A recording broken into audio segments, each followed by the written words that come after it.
तो पहले प्रार्थना करते हैं। ओम अज्ञानतिमिरान्धस्य ज्ञानाञ्जनशलाकया चक्षुरुन्मीलितं येन तस्मै श्रीगुरुवे नमः। श्रीचैतन्यमनोभीष्टं स्थापितं येन भूतले स्वयं मह्यं ददाति स्वपदान्तिकं। वन्देऽहं श्रीगुरो श्रीपदकमलं श्रीगुरुन् वैष्णवांश्च श्रीरूपं साग्रजातं सहगण रघुनाथं तं सजीवं साद्वैतं सावधूतं परिजनसहितं कृष्णचैतन्यदेवं श्री राधा कृष्ण पादान सहगण ललिता श्री विशाखान्वितांश्च हे कृष्ण करुणा सिंधु दीन बंधु जगतपते गोपेश गोपिका कांत राधा कांत नमस्तुते। तप्त कांचन गौरांगी राधे वृंदावनेश्वरी वृषभानुसुते देवी प्रणमामि हरिप्रिये। वाञ्छाकल्पतरुभ्यश्च कृपा सिन्धुभ्य एव च पतितानां पावनेभ्यो वैष्णवेभ्यो नमो नमः। जय श्री कृष्ण चैतन्य प्रभु नित्यानंदा श्री अद्वैत गदाधर श्रीवासादि गौर भक्तवृंद। हरे कृष्णा कृष्णा कृष्णा हरे हरे हरे राम राम राम हरे हरे। विष्णु भगवान की स्पष्ट है तो विष्णु भगवान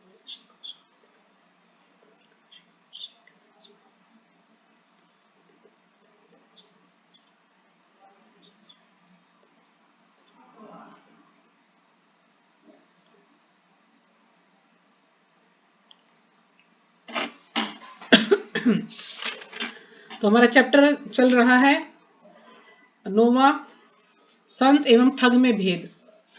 तो पिछली बार आदिल्या माता जी ने किया था। तो पिछली बार हमने पढ़ा था, एक बार सभी माता जी का स्वागत करेंगे हरे कृष्णा महामंत्र बोलकर। हरे कृष्णा हरे कृष्णा हरे कृष्ण कृष्ण हरे हरे कृष्ण हरे हरे राम हरे राम राम राम हरे हरे। हरे कृष्ण कृष्ण कृष्ण तो हरे हरे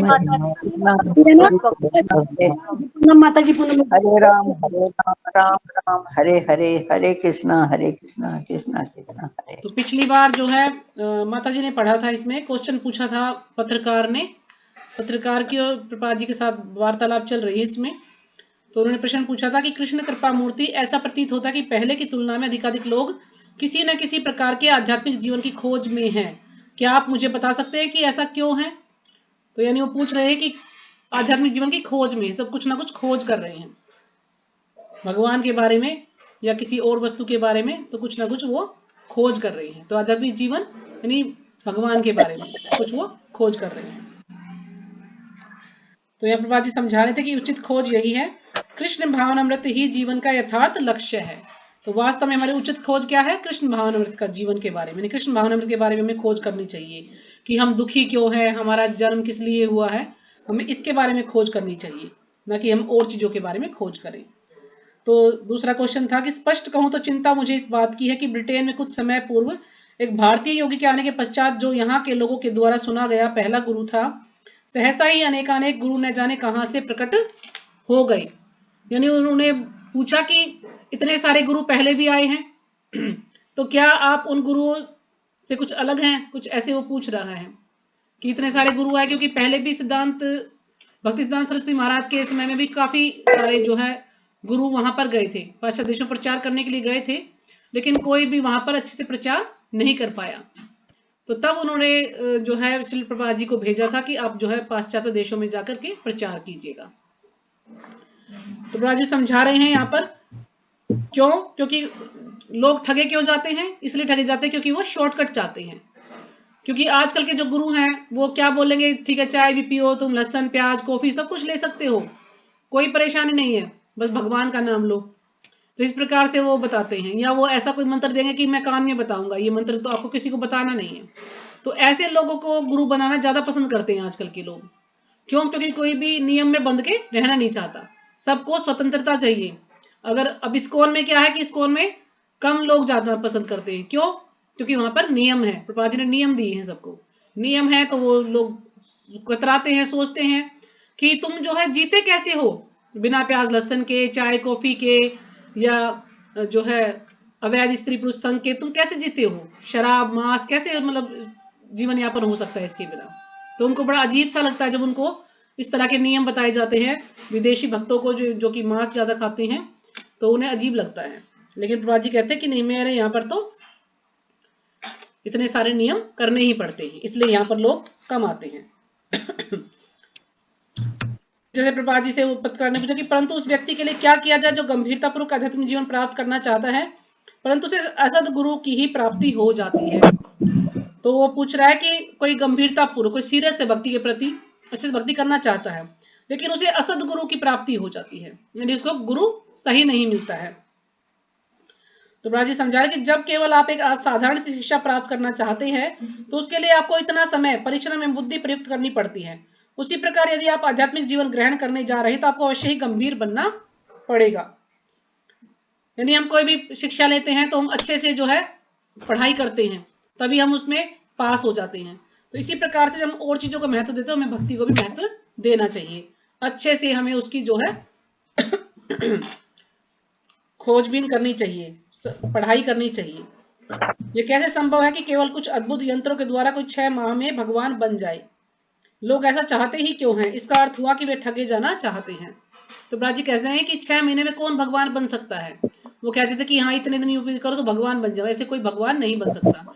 लेकिन जो लोग ठगे जाना चाहते हैं उनको ऐसे ठग जगह जगह पर मिल जाते हैं। तो उससे आगे पढ़ते हैं वो तो कोई भी माता जी पढ़े, एक पत्रकार बने और मैं शिल प्रभात बनूं, ठीक है? ठीक है, आप पढ़ेंगी, ठीक है पढ़िए। हरे कृष्णा माता जी, दंडवत प्रणाम। पत्रकार, कोई व्यक्ति है कैसे कह सकता है कि आपको प्रमाणिक गुरु की प्राप्ति हुई है? शिल प्रभात, क्या मेरा कोई शिष्य इस प्रश्न का उत्तर दे सकता है? तो प्रभात जी मतलब अपने शिष्यों को बोल रहे हैं कि इस प्रश्न का उत्तर वो दे। ठीक है, पढ़िए आगे। तो शिष्य बोलता है, शिष्य, आप पढ़िए। हाँ। शिष्य, मुझे याद है कि एक बार जॉन लेनिन ने आपसे पूछा था, यह मुझे कैसे ज्ञात होगा कि कौन सच्चा गुरु है? और आपने उत्तर दिया था, जो श्री कृष्ण में सबसे अधिक आसक्त है ऐसा व्यक्ति ही सच्चा गुरु है। तो वो पूछ रहे हैं, क्या पूछ रहे हैं पत्रकार कि जॉन लेनन ने आपसे पूछा। जॉन लेनन कौन है? ये बीटल्स का एक ग्रुप था जो कि बैंड था एक। तो उनके जो एक सदस्य थे वो ये जॉन लेनन जो है वो प्रभुपाद जी से क्वेश्चन पूछते हैं। वो क्या पूछते हैं कि यह मुझे कैसे ज्ञात होगा कि सच्चा गुरु कौन है? तो फिर उन्होंने जो यानी मतलब वो पूछ रहे थे कि शुरू में कि प्रमाणिक गुरु की प्राप्ति कैसे होगी। तो फिर प्रभा जी कहते हैं इसका प्रश्न मेरे जो है शिष्य देगा। तो शिष्य ने प्रश्न का उत्तर दिया कि आपने मुझसे पूछा था कि यह मुझे कैसे ज्ञात हो कि कौन सच्चा गुरु है। तो आपने उत्तर दिया था, जो श्री कृष्ण में सबसे अधिक आसक्त है ऐसा व्यक्ति सच्चा गुरु है। तो यहाँ पर शिष्य ने कहा कि जो कृष्ण में ज्यादा आसक्त है वही सच्चा गुरु है। यानी गुरु के क्या लक्षण है ये प्रभात जी हमें आगे बताएंगे। तो शिल प्रभात जी हाँ, सच्चे गुरु भगवान के प्रतिनिधि हैं तथा वे भगवान के विषय में के अतिरिक्त कुछ भी नहीं कहते। अब उन्होंने पूछा कि सच्चा गुरु कौन है? तो प्रभा जी ने उत्तर दिया कि जो सच्चे गुरु कौन है? भगवान के प्रतिनिधि होते हैं। यानी भगवान के विषय के अतिरिक्त और कोई भी कार्य वो नहीं करते, कोई भी बात नहीं करते। वो हमेशा कृष्ण के बारे में ही बात करेंगे, कृष्ण से बहुत ज्यादा आसक्त रहेंगे जो सच्चे गुरु होंगे। सच्चे गुरु वे हैं जिनकी सांसारिक जीवन में कोई रुचि नहीं है। तो सांसारिक जीवन में रुचि नहीं है, ये आप लिख भी सकते हैं। ये लक्षण बता रखे कि सच्चा गुरु कौन होता है। तो सच्चे गुरु की सांसारिक जीवन में कोई भी रुचि नहीं होती है। वे केवल भगवान के पीछे ही लगे हैं। वो केवल सिर्फ 24 घंटे भगवान का ही ध्यान करते हैं, भगवान के बारे में ही ज्ञान देते हैं। क्यों? क्योंकि उन्होंने जो है अपने आप को बिल्कुल इस प्रकार से जो है तैयारी की है, इतना शास्त्रों को पढ़ा है कि उन्हें शास्त्रों का जो अच्छे से ज्ञान है। तो जब ऐसा व्यक्ति होता है तो वो पूरे दिन कृष्ण के बारे में ही जो है बताएगा या कृष्ण के बारे में चिंतन करेगा। हम कोई भी बात करेंगे, जैसे हम तो कुछ भी बात करते हैं, लेकिन जो सच्चा गुरु है वो हमेशा कृष्ण के बारे में ही बात करेगा, अपने इधर उधर की प्रजल्पा नहीं करेगा। यह प्रमाणिक गुरु को परखने की कसौटी है, ब्रह्मनिष्ठम। तो प्रभुपाद जी ने बताया कि गुरु को कैसे परख सकते हैं। अगर ये गुण उसके अंदर है, ये लक्षण है, तो वो वास्तव में सच्चा गुरु है। ब्रह्मनिष्ठम, वे परम सत्य में मग्न रहते हैं। ब्रह्मनिष्ठम यानी वो भगवान में बिल्कुल निष्ठा से, बिल्कुल अच्छे से जो है भगवान में मग्न रहते हैं। ब्रह्म माने आत्मा भी होता है, ब्रह्म का भगवान भी होता है। ब्रह्मनिष्ठम होते हैं जो कि भगवान में ही रमण करते हैं। वे परम सत्य में मग्न रहते हैं। मुंडक उपनिषद में कहा गया है, श्रोत्रियम ब्रह्मनिष्ठम, यानी प्रमाणिक गुरु शास्त्रों तथा वैदिक ज्ञान में पारंगत होते हैं। वे पूर्ण रूप से ब्रह्म पर निर्भर रहते हैं। तो जो सच्चे गुरु हैं, जो प्रमाणिक गुरु हैं, वो क्या बताया उनका लक्षण कि वो गुरु शास्त्रों में और वैदिक ज्ञान में पारंगत होते हैं, बिल्कुल दक्ष होते हैं, अच्छे कुशल होते हैं शास्त्रों में और वैदिक ज्ञान में। और वो क्या है, वे पूर्ण रूप से ब्रह्म पर निर्भर रहते हैं। ब्रह्म पर निर्भर यानी भगवान पर ही निर्भर रहते हैं, वो 24 घंटे हमेशा भगवान पर ही निर्भर रहते हैं। उन्हें यह ज्ञात होना चाहिए कि ब्रह्म क्या है और ब्रह्म में किस प्रकार स्थित होना चाहिए। वैदिक साहित्य में लक्षण दिए गए हैं। जैसा कि मैंने पहले कहा, सच्चे गुरु भगवान के प्रतिनिधि हैं, वे परम ईश्वर का प्रतिनिधित्व करते हैं। ठीक उसी प्रकार जैसे कि एक राज प्रतिनिधि राजा का, यानी सच्चे गुरु क्या है, भगवान के प्रतिनिधि हैं। जैसे कि राजा के प्रतिनिधि होते हैं, इसी प्रकार से गुरु के जो है, गुरु जो है भगवान के प्रतिनिधि हैं। वास्तविक गुरु मन गढ़ंत तरीके से कुछ निर्माण नहीं करते। तो वास्तविक गुरु का एक लक्षण क्या है कि मन गढ़ंत तरीके से कुछ भी निर्माण नहीं करते। वो जो भी शास्त्रों में पढ़ा है उसी के अनुसार हमें ज्ञान देंगे। वो अपने दिमाग से कुछ नहीं बोलेंगे कि जो उनके मन में कुछ काल्पनिक बातें चल रही हैं उसके अनुसार हमें कुछ नहीं बताएंगे, शास्त्रों के अनुसार ही बताएंगे। उनके सभी कथन शास्त्रों एवं पूर्व के आचार्य के अनुसार होते हैं। उनके जो भी कथन होंगे शास्त्रों के और जो पूर्व आचार्य उनके अनुसार ही वो बताएंगे, हमें अपने तरफ से कुछ नहीं जोड़ेंगे उसमें। वे आपको मंत्र नहीं देंगे और न यह कहेंगे कि आप 6 माह में भगवान बन जाएंगे। ना तो हमें कोई ऐसा मंत्र देंगे कि हमें जो है आपको ये मंत्र मैं काम में बताऊंगा, इससे आप 6 महीने में भगवान बन जाएंगे, ऐसा कोई मंत्र नहीं देते। हरे कृष्ण का जो मंत्र है वो सबके लिए है, बिल्कुल उजागर, कोई भी इसको कर सकता है। चिल्ला चिल्ला के वो हरे कृष्ण महामंत्र सबको बताते हैं, ऐसा नहीं कि कान में बताएंगे चुपचाप, ऐसा कोई मंत्र नहीं है उनके पास। यह गुरु का कार्य नहीं है कि वो ऐसा बोले कि भगवान बन जाओगे तुम 6 महीने में। गुरु का कार्य है प्रत्येक जीव को भगवान का भक्त बनाने के लिए प्रचार करना। वास्तविक गुरु के कार्य का सार तत्व यही है, निसंदेह उनका कोई दूसरा कार्य है ही नहीं। अब गुरु का जो कार्य क्या है कि सबको भगवान से जोड़ना, सबको भगवान के बारे में प्रचार करना, भगवान के बारे में बताना। वास्तविक गुरु के कार्य का सार तत्व यही है, निसंदेह उनका कोई दूसरा कार्य है ही नहीं। वे जिसको भी मिलते हैं उसे कहते हैं कृपा भगवत भावना भावित बनिए। जिसको भी मिलेंगे उसको यही बोलेंगे कि कृष्ण भावना भावित बनिए। यदि वे किसी न किसी प्रकार भगवान की ओर से प्रचार करते हैं तथा प्रत्येक जीव को भगवान का भक्त बनाने का प्रयत्न करते हैं तो वे सच्चे गुरु हैं। यानी वो और लोगों को भी भक्त बनाने का प्रयास करते हैं, भगवान के बारे में ज्ञान देते हैं, अपनी तरफ से कुछ भी नहीं बताते हैं, शास्त्रों और पूर्वाचार्यों के अनुसार ही सब कुछ बताते हैं, है ना। भगवान में जो है पूर्ण निष्ठा होती है, मतलब आसक्ति रहती है, भगवान से बहुत ज्यादा आसक्त होते हैं। तो ऐसे जो गुरु हैं वो सच्चे गुरु कहलाने के योग्य होते हैं। तो ठीक है, पत्रकार, इस समय क्रिश्चियन पादरी की क्या स्थिति है? तो इसमें अब पत्रकार पूछ रहे कि इस विषय में क्रिश्चियन जो पादरी उनकी क्या स्थिति है। मतलब गुरु के बारे में प्राचीन उनको बता दिया, तो फिर वो पादरी के बारे में पूछ रहे हैं कि जो क्रिश्चियन पादरी उनकी क्या स्थिति है। तो प्रपात जी बताते हैं, क्रिश्चियन, मुसलमान, हिंदू, इससे कुछ अंतर नहीं पड़ता। यदि वे केवल भगवान की ओर से बोल रहे हैं तो वे गुरु हैं। यानी वो किसी भी जाति से हो या किसी भी धर्म के हो, इससे कुछ फर्क नहीं पड़ता, बस वो केवल भगवान के बारे में ही बोले, वे गुरु हैं। उदाहरण के लिए जीसस क्राइस्ट, उन्होंने लोगों के बीच प्रचार किया भगवान से प्रेम करने का प्रयत्न करो। तो जीसस क्राइस्ट जो थे उन्होंने क्या किया था कि भगवान से प्रेम करो, बस यही बोला था। इससे कोई अंतर नहीं पड़ता। यदि कोई हिंदू, मुसलमान अथवा क्रिश्चियन हो, वह गुरु है यदि वह लोगों को भगवान से प्रेम करने के लिए सहमत करवाता है। अगर कोई भी हो वो, लेकिन भगवान से प्रेम करने के लिए वो कहता है तो वो सच्चा गुरु है, चाहे वो कोई भी हो, चाहे वो क्रिश्चियन हो, चाहे मुसलमान हो, है ना, चाहे पारसी हो, चाहे हिंदू हो, कोई भी हो। यही कसौटी है। गुरु कदापि नहीं कहते मैं भगवान हूं या मैं तुमको भगवान बना दूंगा। गुरु का एक लक्षण ये भी है कि गुरु अपने आप को कभी ये नहीं कहेंगे कि मैं भगवान हूं। हमेशा उनका जवाब ये होगा कि मैं तो दासों के दास का दास हूं, हमेशा ये बोलते हैं। या मैं भक्त बनने का प्रयास कर रहा हूं, कभी भी ये नहीं बोलते कि मैं भगवान हूं। सच्चे गुरु कहते हैं मैं भगवान का दास हूं और मैं तुमको भी भगवान का दास बनाऊंगा। इससे कुछ अंतर नहीं पड़ता कि गुरु की वेशभूषा कैसी हो। जैसे श्री चैतन्य महाप्रभु ने कहा जो भी कृष्ण तत्व का ज्ञान दे सकता है वह आध्यात्मिक गुरु है। तो चैतन्य महाप्रभु कहते हैं कि जो भी कृष्ण के बारे में हमें समझा सकता है, कृष्ण के बारे में बिल्कुल पूरा ज्ञान हमें दे सकता है, वो सच्चा गुरु कहलाने के लायक है, यानी वह आध्यात्मिक गुरु है। वास्तविक गुरु लोगों को भगवान अर्थात श्री कृष्ण का भक्त बनाने का प्रयत्न करते हैं, उनका अन्य कोई भी कार्य नहीं होता है। अब वास्तविक गुरु का क्या कार्य है कि वो भक्तों को सबको कृष्ण का भक्त बनाने का प्रयास करते हैं, जितने भी लोग हैं उन सबको कृष्ण से जोड़ने का प्रयास करते हैं, और उनके पास कोई और कार्य नहीं होता है।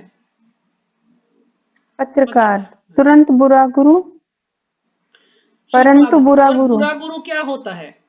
पत्रकार पढ़िए माता। पत्रकार जी, पत्रकार, एक बुरा गुरु कुछ धन अथवा प्रसिद्धि चाहता है। शिल्पवाद, ठीक, परंतु यदि वह असद है तो गुरु ही कैसे बन सकता है? तो प्रभा जी यहाँ पर कह रहे हैं कि वो असद है, यानी वो क्या है? अगर वो बुरा है, अगर कोई व्यक्ति बुरा है तो गुरु बन ही नहीं सकता। तो गुरु कैसे हुआ कि अच्छा गुरु या बुरा गुरु? जब बुरा है व्यक्ति तो गुरु बनने के लायक ही नहीं है, गुरु हो ही नहीं सकता वो जब बुरा है। तो गुरु कैसे बन सकता है? हंसते हैं प्रभात जी। लोहा सोना कैसे बन सकता है? तो प्रभात जी यहाँ लोहा और सोने का उदाहरण देते कि जो लोहा है लोहा ही रहेगा और सोना सोना ही रहेगा, लोहा सोना कैसे बन सकता है? वास्तव में गुरु बुरा तो हो ही नहीं सकता, क्योंकि यदि कोई बुरा है तो वह गुरु नहीं हो सकता। बुरा गुरु आप ऐसा नहीं कह सकते, यह विरोधाभास है। यानी ये विरोधाभास है कि वो एक तरफ तो गुरु बता रहे हैं, दूसरे तरफ बुरा बता रहे हैं। यानी प्रभा जी कह रहे हैं कि बुरा है तो गुरु हो ही नहीं सकता। आपको केवल यह समझने का प्रयत्न करना है कि सदगुरु क्या होता है। तो प्रभा जी उसको समझा रहे हैं कि आपको सिर्फ इतना समझना है कि वास्तव में गुरु होता क्या है, सदगुरु कौन होता है। सच्चे गुरु की परिभाषा है कि वह केवल भगवान के विषय में ही बोलता है। तो सच्चा गुरु कौन होता है? जो भगवान के विषय में ही बोलता है बस। यदि वह किसी निरर्थक विषय पर बोल रहा है तो वह गुरु नहीं है। तो प्रभा जी कह रहे हैं कि वो भगवान से अलावा किसी और वस्तु के बारे में, किसी और चीज के बारे में बोल रहा है तो वो वास्तव में गुरु नहीं है। गुरु बुरा हो ही नहीं सकता। लाल गुरु या सफेद गुरु के समान ही बुरे गुरु का भी प्रश्न नहीं उठता है। गुरु का अर्थ है सच्चा गुरु। हमें केवल यही जानने भर की आवश्यकता है कि सच्चा गुरु केवल भगवान के विषय में बोलता है तथा लोगों को भगवान का भक्त बनाने का प्रयत्न करता है। यदि वह ऐसा करता है तो वह प्रमाणिक है। ये आपका क्वेश्चन भी आ सकता है कि गुरु के बारे में बताइए कि गुरु के क्या लक्षण है, शिष्य के क्या लक्षण है। तो इस प्रकार से आपको ये पता होना चाहिए, तो इसमें से आप याद कर सकते हैं। पत्रकार, यदि मैं आपके संग में दीक्षा लेना चाहता हूँ तो मुझे क्या करना होगा? तो फिर जो पत्रकार है वो पूछता कि अगर उसको दीक्षा लेना है तो फिर उसको लिए क्या विधि है, मतलब कैसे वो दीक्षा ले सकता है। तो प्रभात जी, प्रथम तो आपको अवैध यौन संबंध का त्याग करना पड़ेगा। प्रभात जी ने बोल दिया पत्रकार, क्या इसमें सब प्रकार के यौन जीवन सम्मिलित है? अवैध यौन जीवन क्या होता है? अब उसको ये पता ही नहीं कि अवैध यौन जीवन क्या होता है। तो शिल्पपात, विवाह के बाहर का यौन संबंध अवैध यौन संबंध है, यानी अपनी स्त्री से संतुष्ट रहो, अगर कहीं बाहर तुम संबंध बनाते तो अवैध संबंध है। पशु बिना किसी प्रतिबंध के यौन संबंध करते हैं। पशु को तो पता नहीं होता कि ये मेरा भाई है, मेरी बहन है, मेरी माँ है, कुछ नहीं पता होता उनको तो। परंतु मानव समाज में प्रतिबंध है, क्योंकि भगवान ने मनुष्यों को इतनी बुद्धि दी है कि उनको अच्छे बुरे का ज्ञान है। उनको पता है कि कौन किसके साथ मेरा क्या संबंध है, लेकिन जो पशु हैं उनको ये नहीं पता है। प्रत्येक देश एवं प्रत्येक धर्म में यौन जीवन को प्रतिबंधित करने के लिए किसी न किसी प्रकार की प्रणाली पाई जाती है। आपको सब प्रकार के नशे का भी त्याग करना होगा, जिसमें चाय, सिगरेट, शराब, अफीम सम्मिलित है, अर्थात कोई भी ऐसी वस्तु जिससे नशा होता है। पत्रकार, इसके अतिरिक्त और क्या करना होगा? तो बाजी ने उसको बता दिया पहले तो कि भी आपको नशा नहीं करना, चाय, सिगरेट, शराब नहीं लेनी, अवैध यौन संबंध नहीं करना, नशा नहीं करना। फिर वो पूछता कि और क्या करना होगा। फिर बाजी बता रहे हैं आपको मांस, अंडा एवं मछली खाना भी छोड़ना होगा, जुए का भी त्याग करना होगा। जब तक आप इन 4 पापों का त्याग नहीं कर देते तब तक आपको दीक्षा नहीं दी जा सकती। तो प्रभा जी ने उसको 4 नियम बता दिए हैं कि जब तक तुम इन 4 नियम को नहीं, इनका जो है पालन करते तो आपको दीक्षा नहीं दी जा सकती। पत्रकार, संपूर्ण विश्व में आपके कितने अनुयायी हैं? शिल्पवाद, किसी भी वास्तविक वस्तु के लिए हो सकता है कि अनुयायी अत्यंत कम हो। कूड़ा करकट वाली वस्तु के लिए अनेक अनुयायी हो सकते हैं। फिर भी हमारे लगभग 5000 दीक्षा प्राप्त शिष्य हैं। तो प्रभुपाद जी यहाँ पर समझा रहे हैं कि जो वास्तविक वस्तु है उसके लिए हो सकता है कि अनुयायी कम हो सकते हैं। अब मान लीजिए, अब कूड़ा करकट वाली वस्तु के लिए बहुत सारे अनुयायी हैं। अब जहां पर जो शॉर्टकट तरीका है कि ऐसे ठगे जाने वाले जो गुरु हैं जो लोगों को ठगते हैं, तो हो सकता है जो नियम नहीं बताते कि आपको कोई नियम नहीं करना, ठीक है, आप जो है बस ये मंत्र मैंने आपके कान में बता दिया, इसको करो, आप चाय कॉफी आप कुछ भी कार्य करो, कोई बंदिश नहीं है। तो वहां पर ज्यादा भीड़ लगेगी, है ना। लेकिन जहां पर सच्चा ज्ञान मिलेगा, यानी जहां पर डायमंड है, तो डायमंड के लिए कम लोग जाएंगे वहां पर डायमंड लेने के लिए, और यानी कोई और सस्ती चीज है तो लोग उसको लेने के लिए जा सकते हैं, ज्यादा भीड़ लगी होगी वहां पर। लेकिन अब डायमंड आर्टिफिशियल तो पे जा सकते हैं माता हाँ जी। जी, तो बहुत कम ही आजकल लोग तो ना जाएंगे। सोने पे ना डायमंड पे, आर्टिफिशियल पे भीड़ रहती है। तो इसलिए प्रभा जी यहाँ पर समझा रहे कि जो सच्चा ज्ञान दे रहा है, अब उनके वो नियम इतने हैं इस्कॉन वालों के, तो कुछ लोग तो इसी प्रकार से नहीं जुड़ते, उनको बोलेंगे ना, जैसे मैं भी अपने घर में अपने भाइयों को बोलती हूँ तो क्या कहेंगे, हमारे बस की नहीं है इतने नियम करने, हम नहीं कर सकते तुम्हारे इस्कॉन वालों के नियम। क्यों? क्योंकि जो जीभ का स्वाद है, प्याज लहसुन छोड़ना पड़ेगा उनको, नशा छोड़ना पड़ेगा, चाय छोड़नी पड़ेगी। अब कुछ लोग सुबह ऐसे कि जल्दी सब कुछ उठना छोड़ पड़ेगा। देते हैं, वो सब कुछ छोड़ देते, लेकिन चाय नहीं छूटती। चाय छूटने के लिए बड़ा संघर्ष करना पड़ता है लोगों को, पता नहीं क्यों। चाय के इतने आदी हो गए हैं कि अगर चाय ना पिए तो उनको सर में दर्द हो जाता है। और हमें तो कोई टाइम ही नहीं लगा कुछ भी छोड़ने के लिए। क्यों? क्योंकि हम आदी थे ही नहीं, चाय पीते थे, मन किया तो पी ली, नहीं तो नहीं पी। और फिर जब इस्कॉन से आए तो छोड़ ही दी चाय, बिल्कुल जरूरत ही नहीं चाय की। मैं तो वो दूसरी वाली चाय वो भी बहुत कम पीती हूँ, वो भी नहीं पीती, मुझे पसंद ही नहीं चाय पीना। पहले भी इतनी शौकीन नहीं थी मैं, और प्याज लहसुन भी हमारे घर में नहीं था तो मुझे कोई परेशानी नहीं हुई। और लोग तो ऐसे हैं कि बस उनके बिना काम ही नहीं चलता। माता जी ग्रीन टी पीते हैं आजकल तो। हाँ जी, ग्रीन टी पी सकते हैं, या आयुर्वेदिक पी सकते, जैसे रामदेव की जो चाय है दिव्य पे, वो पी सकते हैं। बस ये जो दूसरी वाली चाय है टाटा टी या ताज महल, कोई जो इस प्रकार की पीता है, उसके लिए इसलिए मना कि उसमें नशा होता है। उसमें क्या होता है, कैफीन होता है ना शायद, हाँ जी है ना, कुछ ऐसा होता है उसमें, इसलिए इसको मना किया गया क्योंकि उसमें नशा है, नहीं तो कोई माता जी, अरे कृष्णा माता जी। हाँ जी, हाँ जी, बोलिए। माता जी मैं बहुत चाय पीती थी, बहुत ज्यादा चाय पीती। अच्छा, फिर आपने कैसे छोड़ी माता जी? अब इस्कॉन में आ गई तो छोड़ दी। कोई मुश्किल नहीं हुई छोड़ने के लिए? जो मैंने इतना कभी सोचा अपने चाहती नहीं मैं चाय छोड़ दूंगी, अरे सब चाय छोड़ने की प्रैक्टिस करते थे लेकिन मैंने कभी नहीं करी। अच्छा अच्छा, मेरे को चाय नहीं छोड़ दूंगी और कुछ छूट जाए चाय, मेरे को क्यों पीते हो फिर क्यों छोड़ने की कोशिश करते, मैं चाय नहीं छोड़ दूंगी कभी भी, देख लो छूट गई। हाँ तो एक बहुत बार अच्छी बात है, आपने छोड़ दी तो। चाय। हरे माता जी एक क्वेश्चन। आवाज साफ हाँ नहीं जी, आ रही कमलेश माता जी आपकी। हाँ जी, हाँ जी, एक एक जना बोलिएगा, फिर वो जो है म्यूट कर लीजिए क्योंकि फिर ना आवाज क्लियर नहीं आती। आप बोलिए माता जी, कृष्णा माता जी बोलिए, क्या बोलना चाह रहे हैं? माता जी मैं ये कह रही हूँ कि माता जी मैंने गुरु तो धारण कर रखा है, हाँ जी, और मेरे गुरु ने चाय पीने को भी मना नहीं कर रखी है, और मैं चाय भी पीती हूँ, झूठ बोलूंगी नहीं मैं तो। हाँ जी, हाँ जी, लेकिन मैं क्लास लेती हूँ कि मेरे को अच्छा लगता है, भक्ति भाव की जो चीज मिलती है। तो मैं यही पूछना चाह रही हूँ कि मैं क्लास ले सकती हूँ कि नहीं ले सकती हूँ? नहीं नहीं, क्लास ले सकते हैं माता जी, क्यों नहीं ले सकते क्लास? हाँ, गुरु तो क्लास देखो मैंने जो बेझिझक लीजिए, धारण कर आप लिया वो क्लास कर लीजिए लिया। अच्छे से। मेरे हाँ जी, गुरु बिल्कुल, राम शरणम है। राम शरणम। तो फिर मेरे दिमाग में भी ये संशय होता है ना कि मैं तो 4 नियम का पालन नहीं कर रही। बाकी मैं ऐसी वैसी चीज तो कभी भी नहीं खाई मैंने। तो फिर प्याज लहसुन भी खाते होगे माता जी आप तो?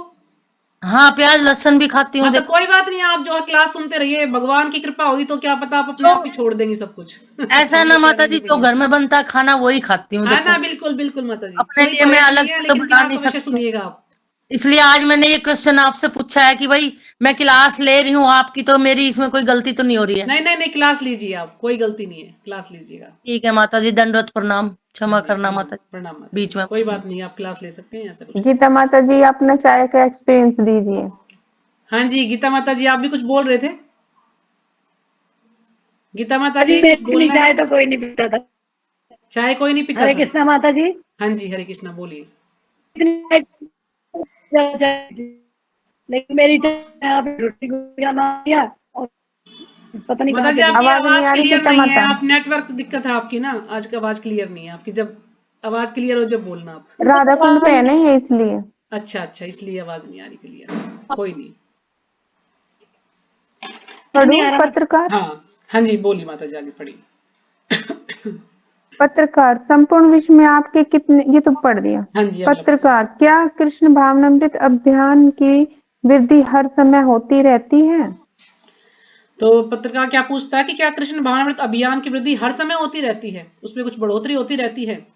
तो प्रभा जी कहते हैं जी हाँ, यह बढ़ रहा है परंतु धीरे धीरे, यानी ये प्रगति कर रहा है कृष्ण भावनामृत, लेकिन धीरे धीरे प्रगति कर रहा है।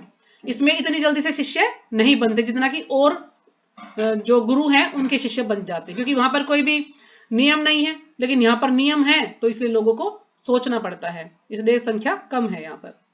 लेकिन फिर भी 5000 शिष्य, प्रभा जी बता रहे हैं कि 5000 शिष्य हैं। जी हाँ, यह बढ़ रहा है परंतु धीरे धीरे। इसका कारण यह है कि हमारे अनेक प्रतिबंध हैं और लोग प्रतिबंध पसंद नहीं करते। पढ़िए। पत्रकार, आपके सबसे अधिक शिष्य कहाँ हैं? तो पूछ रहे हैं कि आपके शिष्य कहाँ पर हैं सबसे ज्यादा। तो प्रभा जी बता रहे हैं अमेरिका, यूरोप, दक्षिणी अमेरिका था ऑस्ट्रेलिया में, और निसंदेह भारत में तो लाखों लोग हैं जो कृष्ण भावनामृत का अभ्यास करते हैं। तो प्रभा जी ने इन जो है देशों का नाम गिनाया कि यहाँ पर जो है मेरे शिष्य हैं, और इंडिया में तो लाखों लोग हैं जो कि कृष्ण भावनामृत करते हैं। पत्रकार, क्या आप बता सकते हैं कि आपके अभियान का लक्ष्य क्या है? शिल्पपाद, कृष्ण भावनामृत अभियान का उद्देश्य है मनुष्य की मौलिक चेतना को जागृत करना। अब कृष्ण भावनामृत का जो अभियान है, जो ये क्या कारण है उनका, जो आंदोलन है, इनका उद्देश्य क्या कि जो मौलिक चेतना यानी जो हमारी जो वास्तविक चेतना, जो मूल चेतना है, उसको जगाना। यानी जो हमारी चेतना वो सोई हुई है, हम यानी भगवान को भूल चुके हैं, तो उस चीज को जगाना, ताकि हम भगवान के साथ हमारा क्या संबंध है उसको याद करें और भगवान के साथ अपना संबंध बनाएं। वर्तमान में हमारी चेतना उपाधि युक्त है। क्यों? क्योंकि हमारी चेतना कैसी है वर्तमान में? उपाधि युक्त। यानी मैं अमेरिकी हूं, मैं मुसलमान हूं, मैं हिंदू हूं, मैं ईसाई हूं, मैं उसका पिता हूं, मैं उसका पति हूं, मैं उसकी माता हूं, मैं उसकी पत्नी हूं, तो मैं इंजीनियर हूं, मैं डॉक्टर हूं। तो इस प्रकार की उपाधियों से युक्त है। हम सिर्फ इसी को समझते हैं कि मैं तो नहीं, उसका पति हूं, मैं पत्नी हूं, मैं बच्चे हैं, ये और वो, जो भी हम जो है इस समाज में देख रहे हैं कि कोई इंजीनियर है, कोई डॉक्टर है, इस से ही देख रहे हैं कि हम तो बस ये हैं। जो वास्तविक हमारी जो मूल चेतना है, जो कि क्या है, आत्मा है, हम उसको भूल चुके हैं कि हम आत्मा, हम इसको कोई याद नहीं करता, बस ये याद करते हैं कि मैं तो ये हूं, मैं तो वो हूं, बस यही याद रहता है हमें। कोई सोच रहा है मैं अंग्रेज हूं, दूसरा सोच रहा है मैं अमेरिकन हूं। यथार्थ में तो इनमें से किसी भी उपाधि से हमारा कोई संबंध नहीं है, और वास्तव में असलियत में देखा जाए तो इसके साथ हमारा कोई भी संबंध नहीं है। हम सब भगवान के अंश है, यही हमारी पहचान है। तो हमारा क्या है कि हम भगवान के अंश, बस यही पहचान है, भगवान के अंश है और भगवान की सेवा करना है। हम ये शरीर नहीं, आत्मा है, बस इतना ही जो है हमें जानना है। लेकिन हम बोलते नहीं मैं तो ये हूं, मैं तो वो हूं, बस जो असली बात है उसको भूल जाते हैं।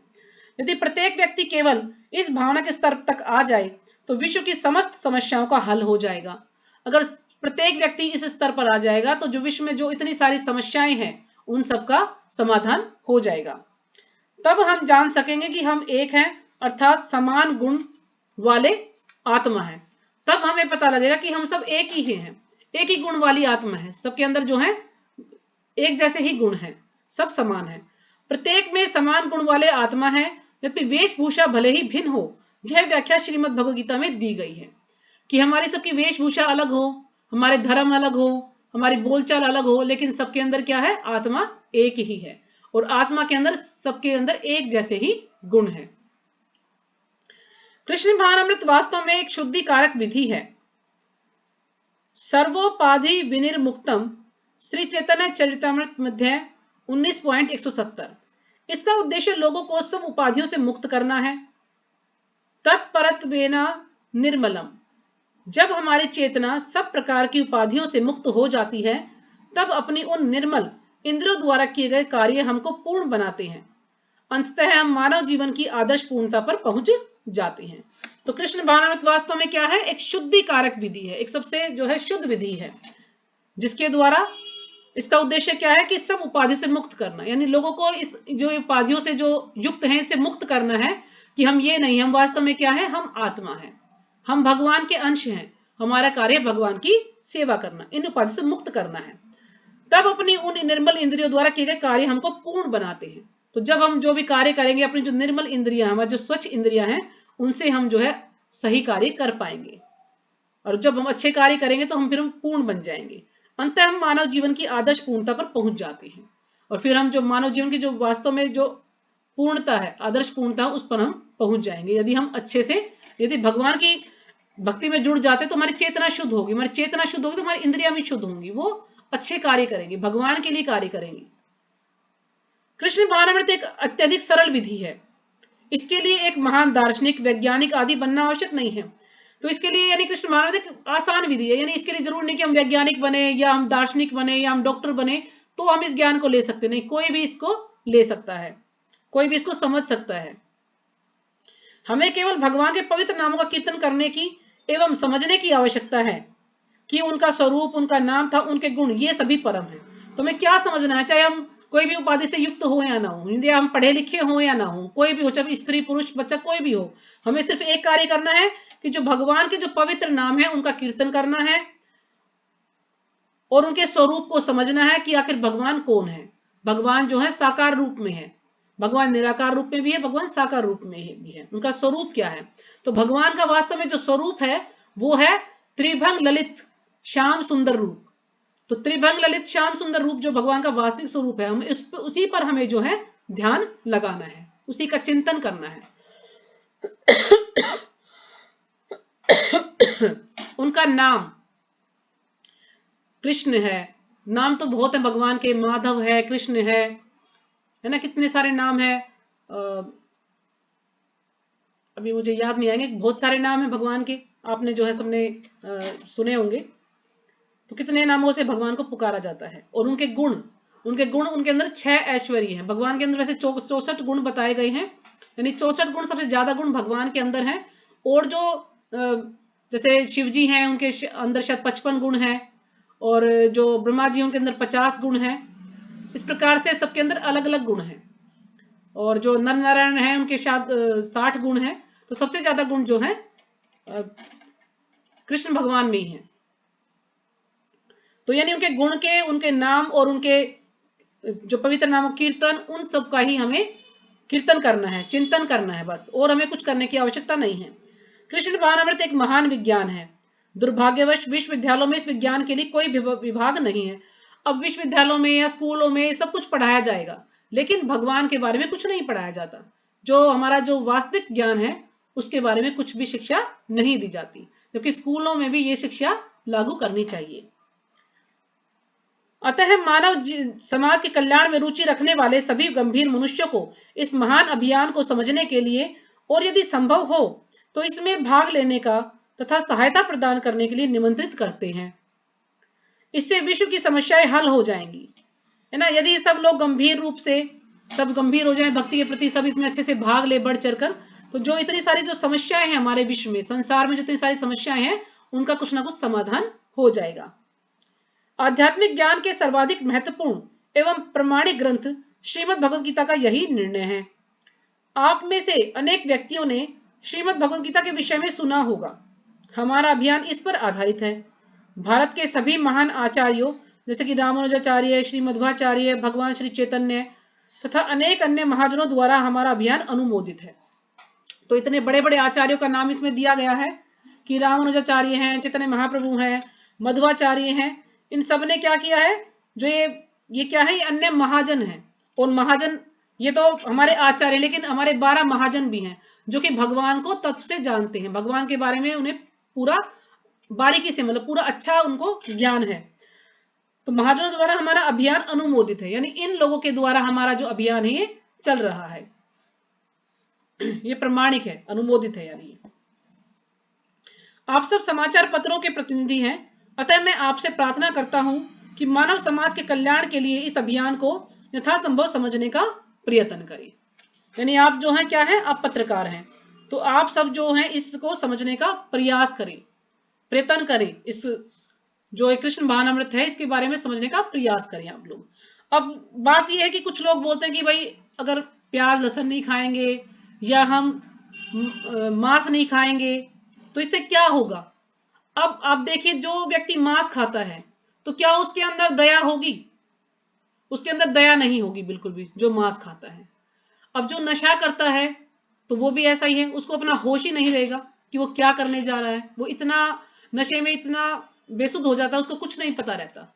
कुछ लोग तो इतने इस कदर तक शराब पीते कि नालियों में पड़े रहते हैं, उनको कुछ नहीं पता होता। तो इससे क्या होगा? इससे कुछ फायदा हो रहा है हमारा? कुछ ना कुछ नुकसान ही हो रहा है ना। और लोगों के अंदर तपस्या कर भी नहीं कर पाएंगे। लोग जो है झूठ बोलना सीख जाएंगे। क्यों? क्योंकि जब उनकी इंद्रियां जो है गलत कार्यों में जुटी हुई हैं तो वो झूठ बोलेंगे, सच नहीं बोलेंगे और सारे जो है गलत कार्य करेंगे। तो इस प्रकार से अगर प्रभुपाद जी हमें बता रहे हैं कि हमें 4 नियम फॉलो करते हैं तो लोग सच बोलेंगे, तपस्या कर सकते हैं, वो उनके अंदर सहन शक्ति आएगी, उनके जो रिश्ते हैं वो बहुत अच्छे हो जाएंगे। आजकल हम देख रहे हैं कि चारों तरफ कितने सारे जो है बलात्कार हो रहे हैं या तलाक हो रहे हैं, है ना। कोई भी साथ रहना नहीं चाहता, सब जो है उल्टा कुछ ना कुछ कार्य करते हैं। क्या कारण है? यही तो कारण है कि वो उनकी इंद्रियां संयमित नहीं है, उनकी इंद्रियां उनके वश में नहीं है, इसलिए वो ये सारे गलत कार्य हो रहे हैं। यदि सब भक्ति में जुट जाएं, सबको पता हो जाए कि आखिर मैं कौन हूं, मुझे क्या करना चाहिए, सब ये इन चीजों को छोड़ दे, जो तामसिक वस्तुएं हैं सब इनको छोड़ देगा तो वो अपने आप ही सुखी हो जाएगा। जैसे कि जब परीक्षित महाराज थे तो परीक्षित महाराज के समय भी कलयुग आया था, है ना। कलयुग का समय था तो कलयुग को तो आना ही था। तो परीक्षित महाराज ने कहा कि तुम यहां से चले जाओ, लेकिन उसने कहा कि मेरा समय है तो आप मुझे कोई स्थान बताइए कि मैं वहां पर रह सकूं। तो उन्होंने कहा कि जैसे कि आप जहां पर जुआ हो खेलता हो, या जहां पर नशा किया जाता हो, यहाँ पर मांस खाया जाता हो, यहाँ जहाँ अवैध स्त्री पुरुष संग, तो उस पर आप जो है वहां पर रह सकते हैं। लेकिन उन्होंने कहा ये स्थान तो, क्योंकि वहां जो महाराज थे उनका तो साम्राज्य ऐसा था कि वहां पर कोई भी व्यक्ति ऐसा नहीं था कि जहां पर ऐसा कोई कार्य होता हो। तो वो कहे मैं कहाँ रहूं, आपके राज्य में सब कुछ बात ऐसा कुछ है ही नहीं। तो उन्होंने कहा कोई एक स्थान और बताया, उन्होंने सोना बता दिया कि ठीक है सोने के अंदर भी आप प्रवेश कर सकते हैं, क्योंकि सोना भी लोगों को जो है लालची बनाता है। अभी किसी को सोना मिल जाएगा तो वो एकदम से उठा लेगा और ये नहीं बताएगा कि ये किसका है, कोई नहीं पूछेगा, है ना। तो इस प्रकार से अब उन्होंने फिर अब कलयुग को तो मौका मिल गया ना। अब जो महाराज थे उन्होंने जो मुकुट धारण कर रखा था वो सोने का था, तो इसलिए जो कलयुग है वो उस मुकुट के अंदर बैठ गया। अब जब महाराज को प्यास लगी तो उनको पानी नहीं मिला, तो जो ऋषि वहां पर थे उन्होंने उस ऋषि के गले में मरा हुआ सांप जो है गले में डाल दिया। अब उनका पुत्र वहां पर देख रहा था तो उन्होंने श्राप दिया कि आपने जो ये मरा हुआ सांप मेरे पिता के गले में डाला, इस सांप के द्वारा ही तुम्हारी 1 हफ्ते में मृत्यु हो जाएगी। तो हो गया ना कलयुग का काम। तो कलयुग जो है समय है कलयुग का, लेकिन यदि हम इन चीजों से बचते हैं तो फिर हम अच्छे से रह सकते हैं, यानी हमारी जो है मदद होगी, भगवान जो है कुछ ना कुछ हमारी सहायता करेंगे, हम इस कलयुग के जो प्रभाव से बच सकते हैं। लेकिन यदि हम ये 4 कार्य करते हैं तो फिर हम इसके प्रभाव से बिल्कुल नहीं बच सकते हैं। कुछ ना कुछ जो हमारी इंद्रियां हैं वो गलत कार्यों में जरूर लगेंगी। हम क्योंकि तमोगुण में रहेंगे तो फिर गलत कार्य ही करेंगे। यदि हम सतोगुण में रहेंगे, भगवान का नाम लेंगे, हमारी सारी इंद्रियां भगवान के उसमें लगी रहेंगी, तो फिर हम अच्छे से कार्य कर सकते हैं। हरे कृष्ण माता जी, फिर गोल्ड भी नहीं खरीदना चाहिए, वो तो एज एन इन्वेस्टमेंट करते हैं। गोल्ड तो खरीदना चाहिए, लेकिन अभी उनको कुछ तो चाहिए था ना। जैसे कुछ लोग गोल्ड 2 नंबर का पैसा भी होता है ना लोगों के पास, यानी कुछ ऐसा बता दिया उन्होंने कि भी धन है या किसी पास जैसे काला धन होता है या गोल्ड है, तो ये सब ऐसा ना कि लालच आता है ना इन चीजों से, जी माता कारण है। बाकी गोल्ड तो खरीदते हैं, सभी खरीदते हैं माता जी, सभी लोग पहनते हैं। लेकिन उन्होंने कुछ ऐसा किया कि मुझे कुछ ना कुछ तो चाहिए, क्योंकि ऐसा तो उनके देश में वहां पे साम्राज्य में कुछ था नहीं उनके समय में। तो उन्होंने सोचा कि मुझे एक स्थान और दीजिए। तो फिर उन्होंने कहा ठीक है आप सोने में प्रवेश कर सकते हैं, क्योंकि सोना एक तरफ से ऐसा ही आभूषण है जैसे सोना, तो फिर लालच का ही वो कुछ ऐसा बताया उन्होंने। तो उन्होंने सोने में प्रवेश किया, तो फिर क्योंकि मुकुट जो है उनका सोने का था, तो सोने में प्रवेश किया तो उनकी बुद्धि जो है एकदम से कहना भ्रष्ट हो गई। यानी उनको प्यास लगी थी और तो जब पानी नहीं मिला तो ऋषि वहां पर जो ध्यान में बैठे थे उनको उन्होंने वो दे दिया, श्राप दे दिया। हाँ जी बोलिए माता जी। हरे कृष्ण माता जी, वो बोलते हैं कि जरासंध का था ना, वो तो जरासंध अच्छा आदमी नहीं था तब। जरासंध का था माता ये जी, मुझे तो नहीं पता, अगर जरासंध का तो हो सकता है, क्योंकि मुझे इतना ज्ञान नहीं है इसके बारे में। ये मुकुट नहीं का भी मेरे मैंने माता सुना जी था, कहीं पे किसी ने था बताया तो। था कि अचला माता जी ने बताया था एक बार कि मुकुट में जो है वो हाँ, सोने का था, तो वहां पे प्रवेश कर गए थे कलयुग। हाँ, तो वो जरासंध वैसे शुद्ध सोने में कर सकते, मान ली रख सकते हैं, पहन सकते हैं, मान ली जो भाई 1 नंबर के पैसे हैं उनमें, अगर वो पैसे वैसे कमाए हुए हैं ना 2 नंबर में या फर्जीपना हाँ से, जी हाँ। तो उसमें परीक्षित महाराज ने बोला था कि भाई उसमें प्रवेश कर सकते हो। तो फिर वो जरासंध का मान ली पहले जरासंध राजा था ना, हाँ तो जी फिर वो उसी टाइम पे और उसके उसमें प्रवेश कर गया। माता जी हाँ, मैंने वही सुना ना था। कुछ तो कारण था ही, तभी तो वो उसमें सोने में प्रवेश किया ना उन्होंने। क्योंकि हाँ जब सर उन्होंने जी, वो 4 जब स्थान उनको नहीं मिले, तो फिर उन्होंने कहा कि ठीक है आप सोने में प्रवेश कर सकते हो, ऐसा बताया था उन्होंने उस समय। हाँ तो ये मेन सुना तो था वही है कि मैंने। काला धन, काले धन से अगर कोई ऐसा कुछ भी चीज खरीदता है, तो है तो काला ही धन ना, उसको वाइट करने के लिए लोग कुछ भी खरीद लेते हैं, इस प्रकार से। तो ठीक है माता जी, ये 2 लाइन और पढ़ लेते हैं, पेज पूरा हो जाएगा, फिर कल दूसरे पेज से पढ़ेंगे। पढ़िए। जी माता जी। पत्रकार, क्या आप सोचते हैं कि आपका अभियान ही भगवान को जानने का एकमात्र मार्ग है? शिल्पवाद, जी हाँ। पत्रकार, क्या आपको यह विश्वास कैसे है? शिल्पपाद, हम महाजनों एवं भगवान अर्थात कृष्ण के आधार पर श्री कृष्ण कहते हैं। यानी प्रभुपाद जी को किस लिए विश्वास है कि जो महाजन है, जो हमारे 12 महाजन है, और जो भगवान कृष्ण है, उन्होंने ही, यानी कि उसके आधार पर ही प्रभुपाद जी ये सब बता रहे हैं। प्रभुपाद जी कहते मेरा इसमें अपना कुछ भी नहीं है, ये सब मैं अपने जो महाजन है और जो भगवान श्री कृष्ण, उनके आधार पर ही मैं ऐसा कह रहा हूं कि जो हमारा जो अभियान है वो भगवान को जानने का सबसे अच्छा मार्ग है, एकमात्र मार्ग है। क्योंकि और जो गुरु बने हुए हैं वो भगवान के बारे में इतना ज्ञान नहीं देते, वो अपना ही गुणगान करते हैं, भगवान के बारे में जो वास्तविक ज्ञान उसको नहीं बताते हैं। और ना ही वो ऐसा कोई नियम देते हैं जिसके द्वारा हमारी जो इंद्रियां हैं वो संयमित हो, हमारी जो इंद्रिया वो भगवान की सेवा में हम उनको लगा पाए। लेकिन इस्कॉन में एक ऐसा है जो जहां पर हमें सिखाया जाता है कि यानी भगवान कौन है, भगवान के साथ हमारे क्या संबंध है, और हमें अपनी इंद्रियों को भगवान की सेवा में लगाना चाहिए। जब तक हम अपनी इंद्रियों को भगवान की सेवा में नहीं लगाएंगे, हमारी इंद्रियां शुद्ध नहीं होंगी। तो ठीक है माता जी, यहीं पे विराम करते हैं, कल फिर हम इस श्लोक को समझेंगे। ठीक है, कल तो छुट्टी रहेगी, जहां तक है तो परसों क्लास होगा, शनिवार को अगर लेक्चर नहीं हुआ तो शनिवार को, नहीं तो फिर संडे को। ठीक है, कल हम सब लोग वृंदावन जा रहे हैं, तो कल हम छुट्टी करेंगे। गीता माँ, आप आ रहे हैं?